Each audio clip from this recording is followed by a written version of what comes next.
Hello, नमस्कार। आपका स्वागत है मेरे YouTube चैनल फ्यूलिंग फिजिक्स में। अगर आपने चैनल सब्सक्राइब नहीं कर रखा है तो प्लीज सब्सक्राइब कर लीजिए। और अब स्टार्ट करते हैं क्लास 9th ICSE की एक सीरीज, जिसमें सारे वन शॉट वीडियो होंगे हर चैप्टर के, जिसको आप एग्जाम ड्यूरेशन के दौरान पढ़ के एक बार समझ के जाएं तो आपको बेहतर से बेहतर नंबर मिल पाए। तो इसके लिए मैंने क्या है, आपको एक ब्रेक बना रखा है इसका, उसको समझने के लिए। चैप्टर का नाम, जैसे आपका पहला चैप्टर है आपका मेजरमेंट एंड एक्सपेरिमेंटेशन। आज हम इसको वन शॉट में एक बार में समझने का प्रयास करेंगे, जिसमें से जो पॉइंट्स हमें डिस्कस करने हैं वो है, पहला आपका है कि यूनिट्स क्या होती हैं उनके बारे में जानेंगे, फिजिकल क्वांटिटी क्या है उनके बारे में जानेंगे, सिस्टम ऑफ यूनिट्स क्या है उनके बारे में जानेंगे। फिर उनमें से जब यूनिट्स पता चल जाएंगी तो फिर उसमें से जो हमें डिस्कस करनी है वो लेंथ, मास और टाइम। फिर फर्दर उसके बाद डिवाइसेस की बात करेंगे, वर्नियर कैलिपर, स्क्रू गॉज और सिंपल पेंडुलम। इन सारे डिवाइसेस को, इन सारे पॉइंट्स को बहुत डिटेल में समझेंगे, तो वीडियो में बने रहें। बुक को भी साथ में लेके बैठना, जिससे आपको ज्यादा समझ में आएगा। क्लियर है? तो आइए स्टार्ट करते हैं। तो अब बात करते हैं यूनिट्स की। इनकी जरूरत क्यों पड़ी या क्यों बनाई गई, ये इनके बारे में डिस्कस करते हैं। देखो, शुरुआत से हम लोग जब कभी आदिवासी रहे होंगे तो ऐसे डेवलप्ड नहीं थे। फिर धीरे धीरे एक दूसरे के काम आए तो कभी कम कभी ज्यादा ऐसा कुछ हौच पौच होना स्टार्ट हुआ होगा। तो उस जगह क्या बनाई गई? यूनिट्स बनाई गई। जनरली यूनिट्स का काम है टू मेजर, किसी चीज को मेजर करने के काम आती हैं आपकी यूनिट्स। एक्चुअल में होता क्या है कि कोई एक फिजिकल क्वांटिटी हो, कोई भी एक फिजिकल क्वांटिटी, वो length, mass, distance, displacement, acceleration, force, pressure, जितनी आपको ये फिजिकल क्वांटिटीज हैं, जो ये मैंने नाम लिए, ऐसी सैकड़ों फिजिकल क्वांटिटीज हैं। उन फिजिकल क्वांटिटीज को जब आप मेजर करना चाहते हो तो जिन चीजों की जरूरत होती है उन्हें हम बोलते हैं यूनिट्स। उन्हें हम क्या बोलते हैं? यूनिट्स। और उन यूनिट्स के साथ हम कंपेयर कराते हैं। जब हम उन यूनिट्स को कंपेयर कराते हैं किसी फिजिकल चीज से, वही उसका होता है मेजरमेंट। एक बात समझ में आई? फिर क्या हुआ कि इसके बाद बात करी गई, दूसरा दो चीजें आपको पता चल गई। एक तो यूनिट्स पता चल गई, एक फिजिकल क्वांटिटीज पता चल गई। दो चीजें पता चली, एक यूनिट्स और एक फिजिकल क्वांटिटी। अब फिजिकल क्वांटिटीज की जो यूनिट्स हैं उनके अलग अलग system through out the world पाए गए थे। कैसे समझना, मैं बताऊं आपको कि सबसे अलग अलग जब संस्कृति डेवलप हो रही थी तो अलग अलग जगह साइंटिस्ट अपने हिसाब से, या कह सकते हो जो बुद्धिजीवी लोग थे वो अपने हिसाब से सिस्टम्स को डेवलप कर रहे थे कि कैसे इस चीज को मापा जाए या कैसे इस चीज को नापा जाए। तो किसी ने उसको सेंटीमीटर में नाप रखा था, किसी ने उसको मीटर में नाप रखा था, किसी ने फीट में नाप रखा था, या किसी ने लाठी वगैरह होती ना, डंडे से नाप रखा था, या किसी ने रस्सी से नाप रखा था।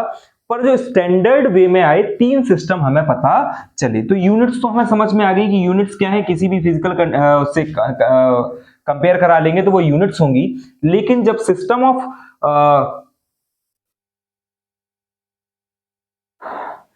ऑफ यूनिट्स की बात करें, हम किसकी बात करें? सिस्टम ऑफ यूनिट्स की बात करें, तो सिस्टम ऑफ यूनिट्स जो पाए गए थ्रू आउट द वर्ल्ड वो तीन पाए गए। पहला था MKS, दूसरा कह सकते हैं आप CGS, और तीसरा कह सकते हैं आप FPS। तो सबसे अच्छा जो सिस्टम पाया गया वो पाया गया आपका MKS। उसके बाद एक सिस्टम CGS पाया गया और एक सिस्टम FPS। ये ब्रिटिश सिस्टम था। हम लोगों के DNA में ये पाया जाता है, लगभग आप ऐसे कह सकते हो, क्योंकि अगर आपसे पूछा जाए कि आपकी हाइट कितनी है तो तुरंत दिमाग में आता है इतने फीट हाइट है या ऐसा कुछ है। तो FPS सिस्टम, ब्रिटिश सिस्टम, हम लोगों पे गोरों ने राज किया तो ये FPS सिस्टम हमारे दिमाग में। हालांकि पाउंड में हम लोगों ने वेट कभी नहीं नापा, तो पाउंड में हम अपना वेट नहीं बताते, पर फुट को हम जरूर बताते हैं कि हम 5 फुट के हो गए, 6 फुट के हो गए, 5.5 फुट है, 5 फुट 10 इंच, ऐसे करके बताना अभी भी अपने उसमें शामिल है। सेंटीमीटर, ये फ्रेंच सिस्टम था आपका। सेंटीमीटर वाला ये कैसा सिस्टम था? फ्रेंच सिस्टम था। और ये वर्ल्ड वाइड कई कई जगह पाया गया आपका MKS सिस्टम। और इसी को फर्दर बाद में SI सिस्टम के रूप में एक्सेप्ट कर लिया गया। SI सिस्टम ऑफ यूनिट्स के बारे रूप में इसको एक्सेप्ट कर लिया। तो जो MKS सिस्टम है वो आपका SI सिस्टम के रूप में ही आगे निकल के आया। यही दो चीजें और समझ लो कि कोई भी यूनिट होती है ना, कोई भी यूनिट होती है दो प्रकार की होती है। एक होती है फंडामेंटल यूनिट, एक क्या होती है आपकी फंडामेंटल, और दूसरी होती है आपकी दो प्रकार की, एक फंडामेंटल और एक आपकी डिराइव्ड। अब फंडामेंटल क्या है और डिराइव्ड क्या है, अगर इसके बारे में जाने तो फंडामेंटल जो यूनिट्स होती हैं वो ऐसी यूनिट्स हैं कि उनको किसी और तरीके से आप नाप या माप नहीं सकते, उनको किसी और तरीके से नहीं नाप सकते। उनके लिए एक स्पेसिफाइड यूनिट है, वो आपकी 7 फिजिकल क्वांटिटीज हैं। वो 7 फिजिकल क्वांटिटीज हैं जिनकी फंडामेंटल यूनिट है। फंडामेंटल कौन कौन सी हैं जो फिजिकल क्वांटिटीज जो फंडामेंटल हैं, वो है आपकी पहली अगर कह लें तो मास है, दूसरी अगर कह लें तो आप लेंथ है, फिर आपकी है थर्ड वाली लेंथ के बाद टाइम है, फोर्थ अगर बात करें हम लोग तो करंट ले लो आप, ठीक है ना, करंट हो गया, फिफ्थ अगर बात करें आप तो टेम्परेचर हो गया, है ना, ऐसे करके यूनिट्स हैं। और आपकी अगर 6 की बात करें तो आप हो सकता है अमाउंट ऑफ सब्सटेंस को लिख लो, आप किसको लिख लो, amount of substance. Amount of substance भी एक फिजिकल यूनिट है, किसी भी अमाउंट सब्सटेंस का अमाउंट अगर चाहिए तो उसको आपको नापना पड़ेगा। और सातवीं होती है ल्यूमिनस इंटेंसिटी। सातवीं क्या होती है आपकी ल्यूमिनस इंटेंसिटी। समझ में आ गया होगा मैं किस चीज के बारे में बात कर रहा हूं, जिनमें से आपको ये 3 याद करनी है, इनके बारे में बात करनी है। ये सिलेबस की है, ये आपकी किसकी है, सिलेबस की। उसके अलावा जो है वो सिलेबस का पार्ट नहीं है। और डिराइव्ड यूनिट्स कौन सी होती हैं, अगर हम इन पे बात करें तो डिराइव्ड यूनिट्स आपकी होती हैं इनके अलावा जो भी आपको दिमाग में आए, जैसे वेट आ जाए दिमाग में, फोर्स आ जाए दिमाग में, है ना, फोर्स हो गया, प्रेशर हो गया, जो भी आपको समझ में आए, जितनी फिजिकल क्वांटिटीज इन दोनों के अलावा समझ में आए, सिर्फ एंगल को छोड़ देना, एंगल और सॉलिड एंगल मतलब प्लेन एंगल और सॉलिड एंगल को छोड़ देना, वो सप्लीमेंट्री यूनिट्स होती हैं। इसके अलावा जितनी भी समझ में आ जाएं, ये सारी आपकी कौन सी यूनिट्स हैं, डिराइव्ड यूनिट्स। और डिराइव्ड यूनिट्स को वो कंबाइन होकर बनती हैं किससे, फंडामेंटल यूनिट्स से। डिराइव्ड यूनिट्स किससे बनेगी, फंडामेंटल यूनिट से। और एक और चीज क्या याद रखनी है कि कोई भी फिजिकल क्वांटिटी है तो उसमें क्या होता है, फिजिकल क्वांटिटी है जैसे मान लेते हैं, तो फिजिकल क्वांटिटी में किसी भी चीज का एक तो मैग्नीट्यूड होता है, मैग्नीट्यूड मतलब वही नंबर वगैरह, मैग्नीट्यूड, और साथ में यूनिट लिखी जाती है, उसके साथ में क्या लिखी जाती है, यूनिट। तो मतलब कभी भी फिजिकल क्वांटिटी है वो कॉम्बिनेशन होता है मैग्नीट्यूड एंड यूनिट का। फिजिकल क्वांटिटी किसका कॉम्बिनेशन, मैग्नीट्यूड एंड यूनिट का। इतनी सी चीजें अपने दिमाग में आप पहले बैठा लो कि यूनिट का स्ट्रक्चर ऐसा है, 7 प्रकार की फंडामेंटल यूनिट्स हैं, और इनके बारे में थोड़ी थोड़ी जानकारी करने का प्रयास करते हैं। तो हुआ क्या कि जब ऐसा ही सिस्टम बना तो उसमें क्या हुआ कि 7 फिजिकल क्वांटिटीज को डिस्कस किया गया। थोड़ा सा डिस्कशन मैं भी कर लेता हूं, हालांकि वो सिलेबस का पार्ट नहीं है, तो आप इसको चाहोगे तो थोड़ा सा बढ़ा लेना, सिलेबस का पार्ट नहीं है वो, लेकिन आपको कुछ चीजें पता होनी चाहिए। उनमें से जैसे मान लेते हैं कोई फिजिकल क्वांटिटी है आपकी मास है अगर, तो मास को कहा गया कि आप अगर सिंबल वाइज इसको देखेंगे तो इसका सिंबल m से डिनोट करो इसको, और अगर इसकी यूनिट की बात करें तो यूनिट को कहा गया कि इसको केजी में लिखो। इसको किस में लिखो, केजी। एक चीज और यही समझ लो साथ में कि कभी भी अगर इसको फुल लिखना है तो आपको स्मॉल लेटर्स में लिखना है, ऐसे किलोग्राम। कभी भी ऐसा मत करना कि कैपिटल के बना के ऐसे लिखोगे तो ये गलत है। कैपिटल के बना दिया तो ये चीज क्या हो जाएगी, रॉन्ग हो जाएगी। इस चीज को दिमाग रखना, स्मॉल में लिखा जाएगा किलोग्राम। क्लियर हुआ। तो मास जो है वो m सिंबल है, केजी उसकी यूनिट है, और किलोग्राम ऐसे भी लिखा जा सकता है। 1 किलोग्राम कितना होता है, तो इसके लिए क्या है कि अब नए स्टैंडर्ड के हिसाब से जो डेफिनेशंस 2020 में 2020 में आई हैं, उसके हिसाब से अब सारी जो क्वांटिटीज हैं उनको रिलेटिवली निकाला गया है। तो उनको अभी भी आपको याद करने की जरूरत नहीं, सिलेबस में क्लियर लिखा हुआ है कि आपको उनको याद करने की जरूरत नहीं है, पर फिर भी दिमाग में ये रख लो कि इसका एक प्रोटोटाइप रखा हुआ है, प्लेटिनम इरिडियम सिलेंडर का एक प्रोटोटाइप है। उस प्रोटोटाइप को कहा गया कि ये 1 के बराबर है, हालांकि इसी को निकाला गया प्लैंक कांस्टेंट के द्वारा। अब मतलब जो प्रोटोटाइप रखा है वो तो अलग चीज है, इसी को फर्दर जब डिफाइन किया गया दूसरी बार तो कहा गया कि ये प्लैंक कांस्टेंट होता है H =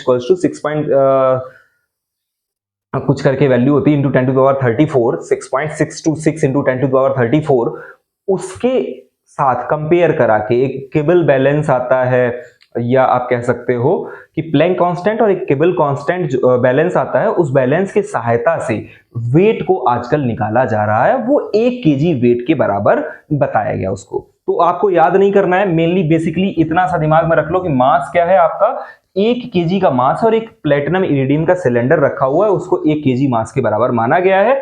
फर्दर उसको अगर निकालना ही है हमें तो किसकी सहायता से निकाल सकते हैं, with the help of Kibble balance and Planck constant, ठीक है ना। अब दूसरी बात करें, अगर दूसरी यूनिट की बात करें, दूसरी यूनिट है आपकी लेंथ, और लेंथ के लिए सिंबल कहा गया कि आप L ले लोगे और जो यूनिट होगी वो मीटर होगी, और मीटर को m, स्मॉल m लिखेंगे। यहां भी मास को चाहे स्मॉल m लिखो चाहे इसको कैपिटल M लिखो, दोनों ही सही है। मास को चाहे कैपिटल M लिखो चाहे स्मॉल m लिखो, ऐसे लेंथ को चाहे स्मॉल l लिखो चाहे कैपिटल L लिखो, दोनों सही है। बट यूनिट के लिए आपको छोटा वाला लिखना अनिवार्य है, छोटे ही लिखने हैं वर्ड्स, बड़े नहीं लिखे जाते, इस चीज को दिमाग रखना। जहां बड़ा लिखा जाएगा वहां आपको स्पेसिफाई किया जाएगा। तो इसके लिए स्मॉल m आपकी यूनिट है, और मीटर को लिखा जाता है METRE।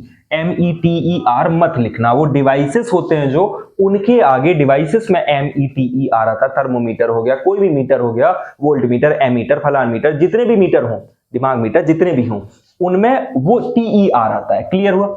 थर्ड की बात करें तो थर्ड अपने पास टाइम है, थर्ड अपने पास क्या है, टाइम। अच्छा, लेंथ के लिए भी फिर से वही सेम डेफिनेशन, प्लैंक कांस्टेंट के कारण ही फिर वो रिलेटिविटी स्पीड की एक मतलब कितनी डिस्टेंस कवर करी गई, उस डिस्टेंस को निकाला गया, 1 मीटर के बराबर माना गया। क्लियर कि 3 into 10 to the power 8 fraction of 1 second जितनी डिस्टेंस कवर करता है कोई भी लाइट का पार्टिकल, वो आपकी डिस्टेंस होती है 1 मीटर। इतना सा दिमाग में रखना। और टाइम के लिए अगर हम बात करें तो टाइम के लिए सिंबल होता है स्मॉल t, कैपिटल T भी ले सकते हैं, और सिंबल स्मॉल s होता है। सिंबल क्या होता है आपका, यूनिट जो होती है वो स्मॉल s होती है, और इसको सेकेंड बोलते हैं। इसको क्या बोलते हैं ये तो सबको पता है, सभी तुरंत, जितने इतनी आज के जमाने में आपको फुर्सत है कि तुरंत कोई फोन आए बोले 1 सेकंड रुकना, 1 सेकंड रुकना, ऐसा करते ही आप, तो वो ये 1 सेकंड है, ये एक SI यूनिट है। इसको निकालने के लिए भी वही सेम कॉन्सेप्ट, फिर से पूरी जितनी भी फिजिकल क्वांटिटीज हैं उनको निकालने का जो तरीका है आज के स्टैंडर्ड में, वो प्लैंक कांस्टेंट से ही आ रहा है। आप इस चीज को दिमाग रखना कि अगर कभी बताना है आपको तो आप बता दोगे कि सारे जो फिजिकल क्वांटिटीज है उनको प्लैंक कांस्टेंट की सहायता से आजकल निकाला जाने लगा है, रिलेटिविटी के द्वारा। तो टाइम के लिए सीजियम 133 एटम जो है ना, सीजियम 133 एटम के 2 हाइपर फाइन लेवल, या कह सकते हो अनपर्टर्ब्ड जो लेवल हैं, उन लेबल्स के बीच में जब उसका ऑसिलेशन इतने टाइम हो जाता है, लगभग 9192631770, ऐसे कोई एक फिजिकल क्वांटिटी है, मतलब ऐसे कोई एक पैरामीटर है, इतने बार जब वो ऑसिलेट कर लेता है तब वो 1 सेकंड के बराबर होता है। इस चीज को अपने दिमाग में रख लेना चाहिए बेसिकली। और फिर उसके बाद चौथी यूनिट है, जैसे आपकी करंट है, तो करंट वगैरह, करंट के लिए जो सिंबल है वो आपको पता है, I से डिनोट किया जाता है करंट को, और उसको जो यूनिट होती है वो एम्पियर, वो AMPERE ऐसे करके आपको याद होनी चाहिए। फर्दर अगर टेम्परेचर की बात करें, थर्मोडायनेमिक टेम्परेचर बोला जाता है। डिफाइन सब, अब इन चीज, ये सिलेबस में नहीं है तो इनको मैं डिफाइन नहीं कर रहा हूँ, वीडियो बड़ा हो जाएगा फालतू में। और इसके लिए टेम्परेचर को T से डिनोट करते हैं, कैपिटल T से, और जो यूनिट होती है वो केल्विन होती है, KELVIN।